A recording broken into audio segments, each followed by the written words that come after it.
From the Cronkite studios in downtown Phoenix, this is Cronkite News. School safety movements are halted today after lawmakers pulled a new bill from consideration. How legislators and activists are responding. Plus, it's National Volunteers Week. Students and staff at schools around the valley are pitching in to give back to their community. And navigating through the challenges of starting a business can be as challenging as navigating through rapids. How one woman is tackling both. Cronkite News starts now.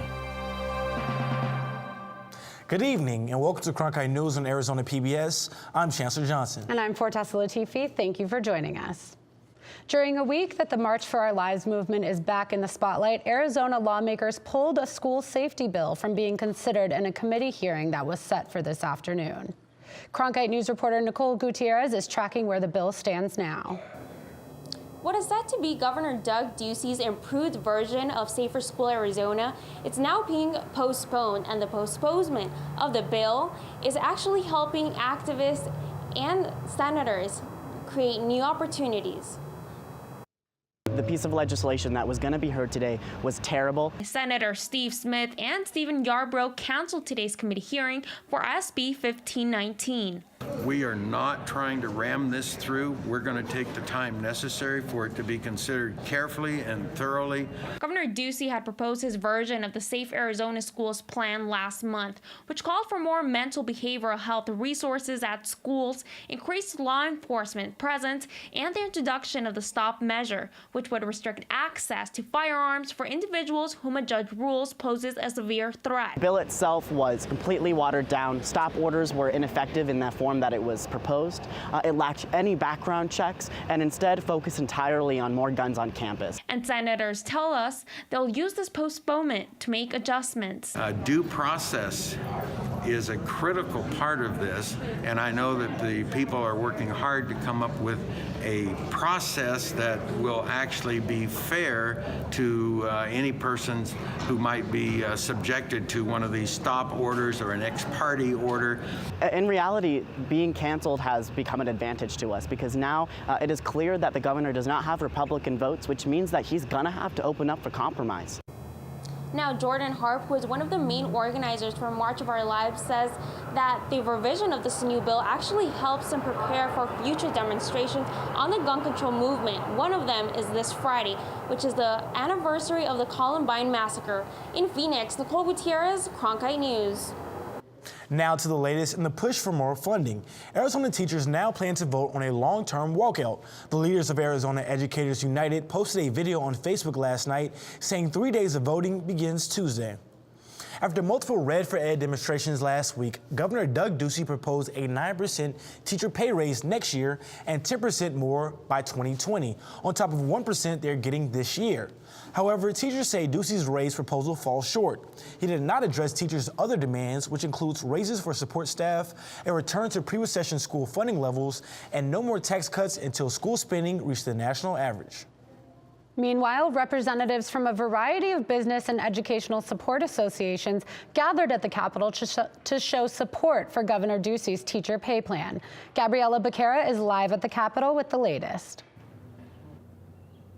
Organizations including the Arizona Association of Business Officials, the Arizona School Boards Association, Arizona School Administrators, and the Education Finance Reform Group all came to the Capitol today. They're asking legislature to move quickly to support the governor's plan to increase teachers' salaries by 20% by the year 2020. It's been a really tough decade for teachers and educators in Arizona, and although we have much to do, this is a step in the right direction.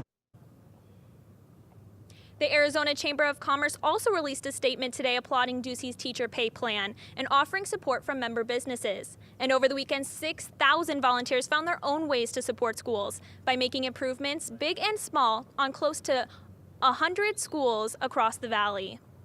They really are just a blessing to all of us here at Niños. Students and staff at Kyrene de los Niños Elementary School walked into an improved campus Monday morning, and it's because of Mobilize, a yearly event that gathers the community to fix and clean Valley schools. We have lists of projects that the principals have given us for each specific school. So this is the best way that we can really be part of the community. These lists include repainting bathrooms and sidewalks, binding older books, cleaning the teacher's lounge, filling balls with air, and replacing basketball nets. Volunteer Kyle Hassler says when he was a kid, getting new nets like this one was one of the best feelings. When these kids come out here, it is one of the coolest things, especially at recess. For me growing up, I spent a lot of time out on the basketball court.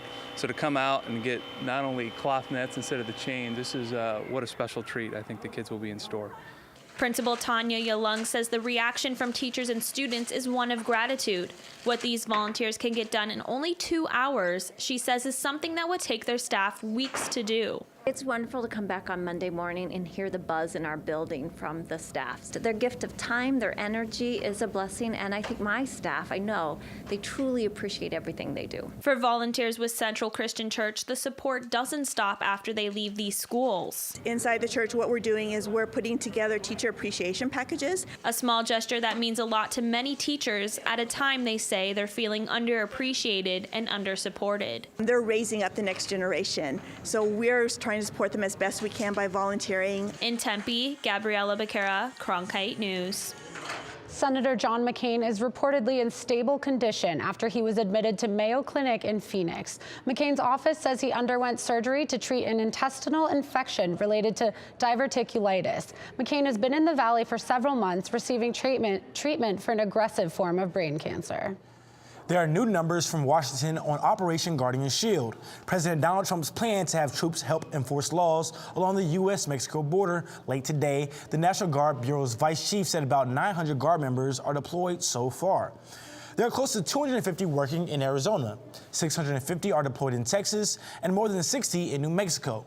Trump wants to send up to 4,000 troops to the border and has commitments for about 2,400 from these states as well as California.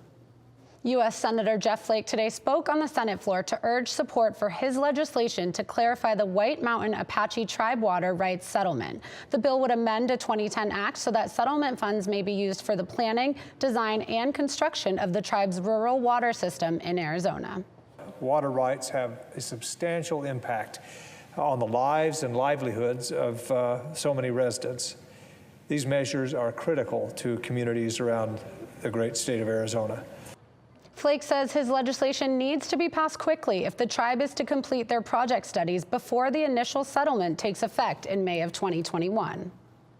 Experts at a Washington conference today were quick to say they aren't trying to predict future presidential races, but they did say the long-term outlook could favor Democrats. Cronkite News reporter Ariana Bustos has a story from our Washington bureau. Long-term demographic changes in Arizona favor Democrats, but that doesn't mean they can kick back or that the GOP should despair. Arizona are very, very close to flipping. Now, that doesn't mean they will. I mean, that's why we hold the elections. That's because underlying factors are in your favor. You still got to run the campaigns. Roy Teixeira, senior fellow at the Center for American Progress, co-wrote the study that explains why Democrats are likely to win future presidential elections. The study points to the growth in the number of minority and educated voters across the U.S. Anna Greenberg, partner at Greenberg, Quinlan, and Rosner, says the numbers are such that Democrats could win focused solely on minorities and college-educated whites. But they shouldn't. Just look at demographic changes and shifts in the margins and win easily without ever talking to white working class voters. Well, so tactically, that's a fine strategy, but philosophically, for the Democratic Party, not such a fine strategy. But Sean Trend, senior elections analyst at Real Clear Politics, said elections can be hard to predict. He said the 2016 election surprised everyone. I'm an emerging Democratic majority skeptic, and I would have said, no way, that's not going to happen. These things have a way of not playing out once you get a few cycles down the road. Teixeira, who called Arizona a swingish state, said most voters there still lean Republican. I think a lot of these voters might be happy to go home to the Republicans, which would make these states less accessible to the Democrats. So everything depends on how the parties conduct themselves and how the image they present to these different groups of voters. Reporting from Washington, Ariana Bustos, Cronkite News. Trend pointed to predictions from 1925 that said blacks would always vote Republican, the South would always be Democratic, and the working class would always support the GOP. The Arizona Republic has been honored with a Pulitzer Prize for their work on reporting President Donald Trump's proposed border wall. The 2017 special report, The Wall: Unknown Stories, Unintended Consequences, won the award for explanatory reporting. Staff members of the Republic posted this video on Twitter documenting their reaction to the announcement. The project was published in a collection of more than a dozen stories and documentary videos, and ASU students helped contribute to the project.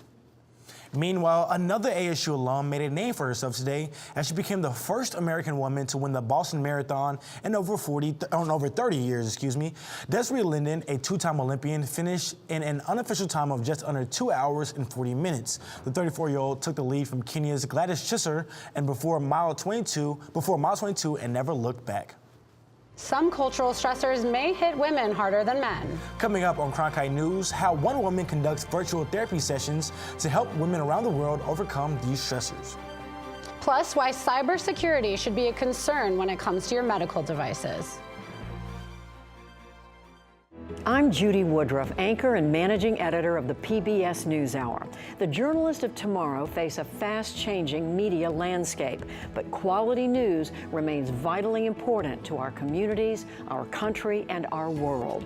At ASU's Walter Cronkite School of Journalism and Mass Communication, students learn solid, reliable reporting, holding the powerful accountable, and rebuilding the public's trust.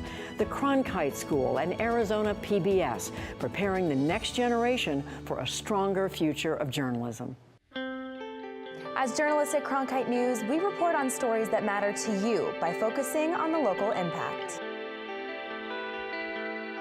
We dig deeper and work tirelessly to keep you informed. Live in Wickenburg. Live in Los Angeles. In Cleveland. In Washington. In Louisville. From Jerusalem. Live in Philadelphia. From around the world to right here in Phoenix. At Cronkite News, we report the facts and stick to the truth.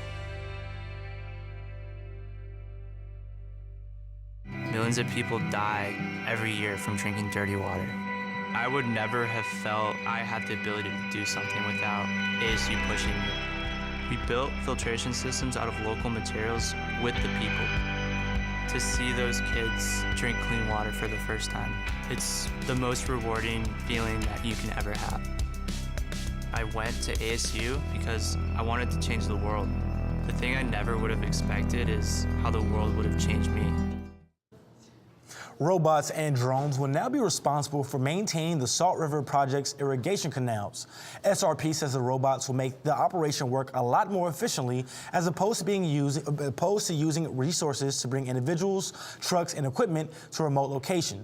A team from Arizona State University is currently working on a quadcopter that will fly itself to assigned locations to follow orders from operators. The autonomous drone may one day inspect remote areas and collect samples. Cybersecurity experts say that life-saving medical devices, such as pacemakers and defibrillators, are vulnerable to hackers. The threat to patients was part of a discussion at the Arizona Health Journalism Conference this past weekend. The motives behind medical device hacking include ransom or attempting to profit from the stock of the medical device manufacturer. Companies are working to prevent hacking through frequent security updates on devices, but some are still not updated for years at a time. Once these medical devices are in place, they're there for 10, 20 years. And once they're working fine, nobody wants to touch it because nobody wants to break it. Electrical and computer engineering professor Roman Lysecki says that although these hacks are a risk, that risk does not currently outweigh the benefit of having a medical device. Some women suffer from emotional and mental health issues from pressures in work, relationships, and parenting. Cronkite News reporter Madison Miller explains how one psychology expert is helping women get through difficult times. Sonia Luther welcomes virtual visitors into her home to help women in high-stress jobs. She conducts online group therapy sessions to help women across the United States deal with problems like depression and professional burnout. Systematically created a program that provides this ongoing nurturance, love, and support to women in their workplaces, in their communities, in university settings, so that you don't have an excuse anymore. It's right there. At a health conference this past weekend, Luther said mothers in particular have a tough time finding mental balance. It's hard for most women to conceive of the fact that I might need mothering just like my kids need mothering. That's not something that we're socialized to believe. It's almost like the buck stops with you. This is your job now. You take care of your kids and that's it. But it doesn't work like that. Research by the Mayo Clinic shows that it's not just about the biology. Cultural stressors hit women harder than men. They note unequal power and status, work overload, and the higher likelihood of emotional, sexual, or physical abuse. Dior Vargas said in her experience, women of color have more trouble getting help. It was definitely not something that was very seamless, and it took a lot of work and patience, and I was able to get through it all, but of course it involved a lot of work. In Phoenix, Madison Miller, Cronkite News. A divorced mother herself, Luther says her next steps are getting groups of women together that are going through marital difficulties because this is a group that rarely receives the support it needs. A dreamer starting a business doesn't come without its struggles. Coming up on Cronkite News, how one Wallapai woman has made her dreams of owning a rafting business a reality. And clouds have covered most of Arizona today, but the sun is starting to come out. Stay tuned for your full 7-day forecast. I'm Ted Simons, host and managing editor of Arizona Horizon. Join us each weekday at 5:30 and 10 as we bring you the top newsmakers who impact the state. We cover the stories in depth that shape and affect our local communities, and we take the time to ensure that all voices are equally heard.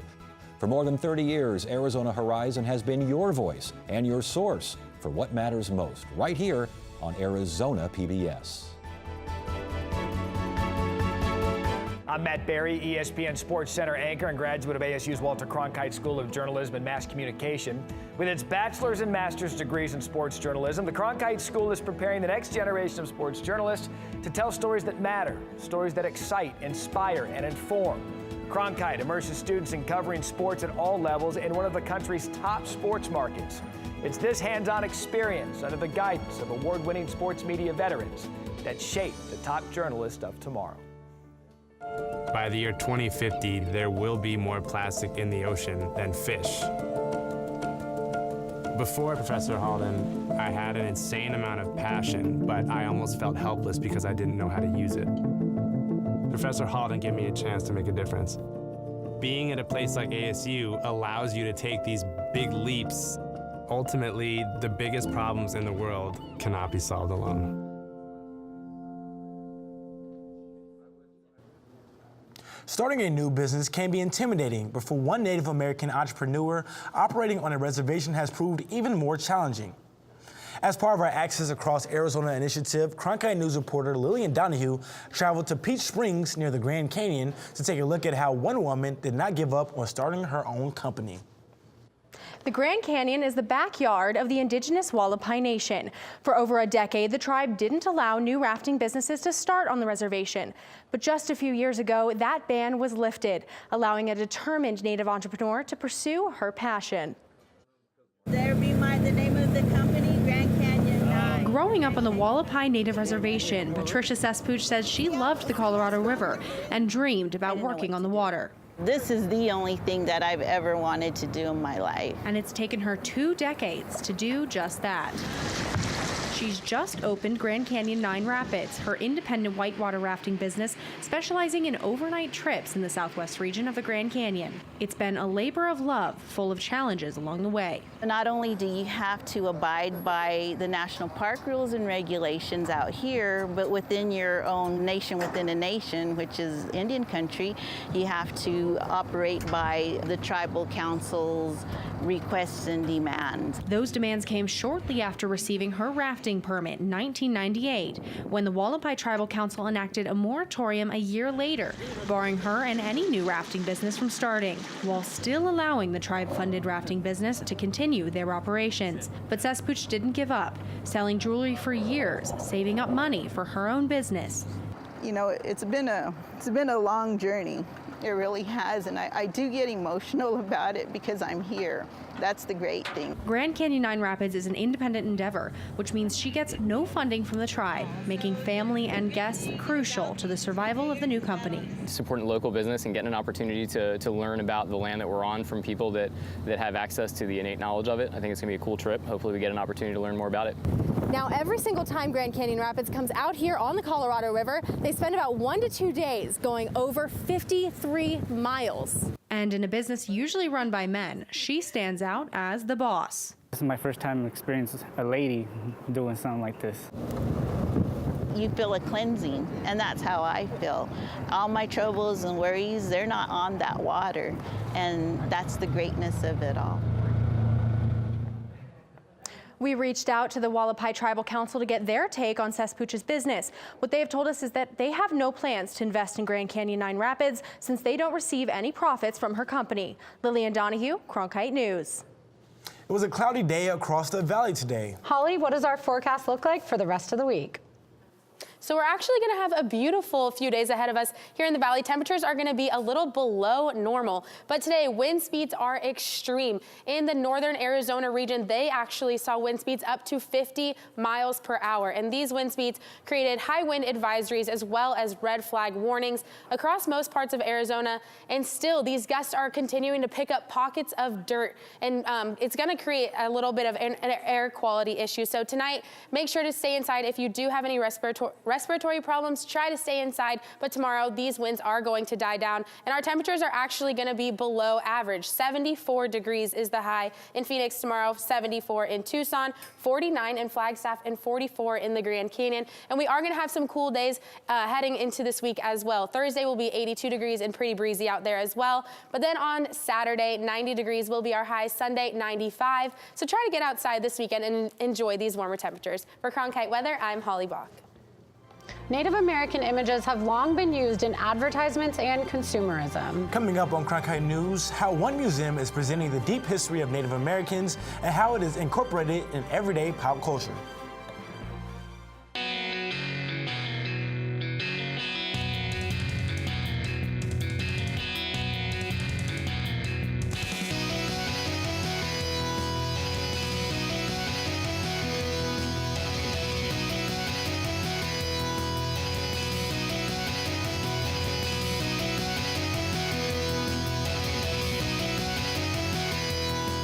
Cronkite News, weeknights at 5 on Arizona PBS.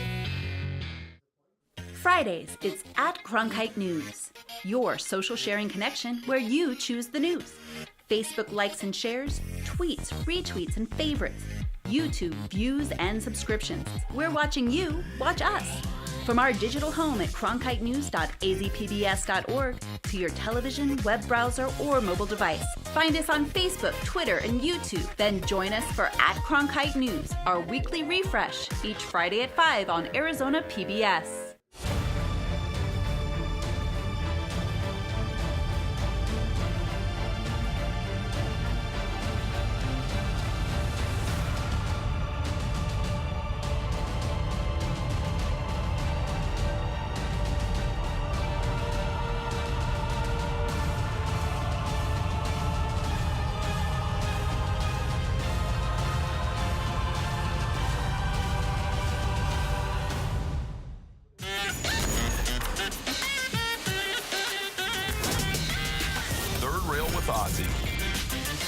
The new weekly show where we tackle the taboo and debate the tough questions with some of the most interesting minds in the game. I'm Carlos Watson. Electrifying conversation. Friday, only on PBS.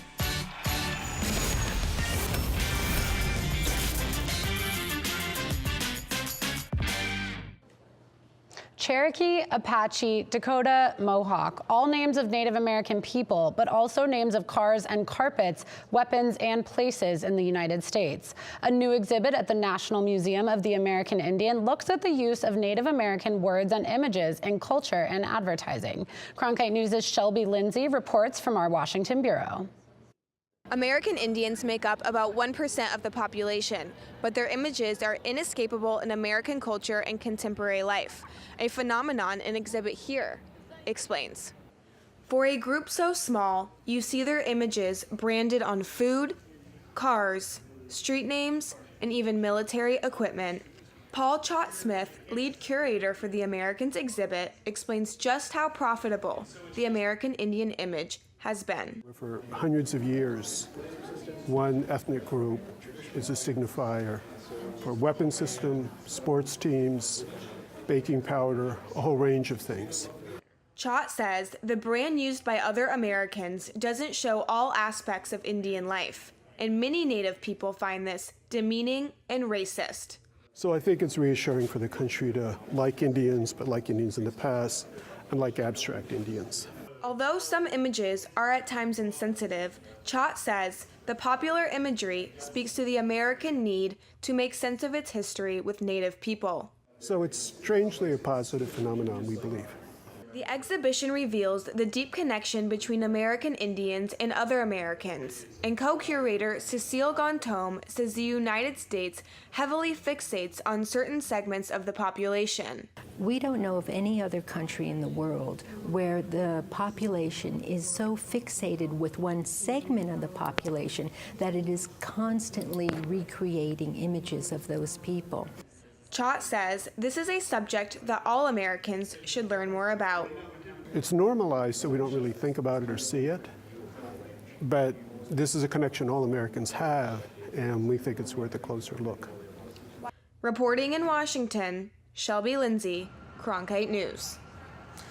Cronkite News is proud to be the news division of Arizona PBS. Here's what's coming up on Arizona Horizon in PBS NewsHour. On the next Arizona Horizon, does President Trump have the power to fire Special Counsel Robert Mueller? And we'll take a look at the Phoenix housing market, where some homes have bounced back to pre-recession values.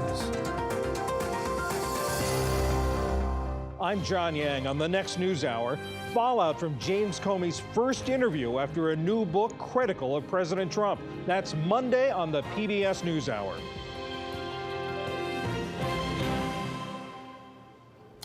That's it for Cronkite News tonight. Thanks for joining us. For top Arizona stories anytime, go to cronkitenews.azpbs.org.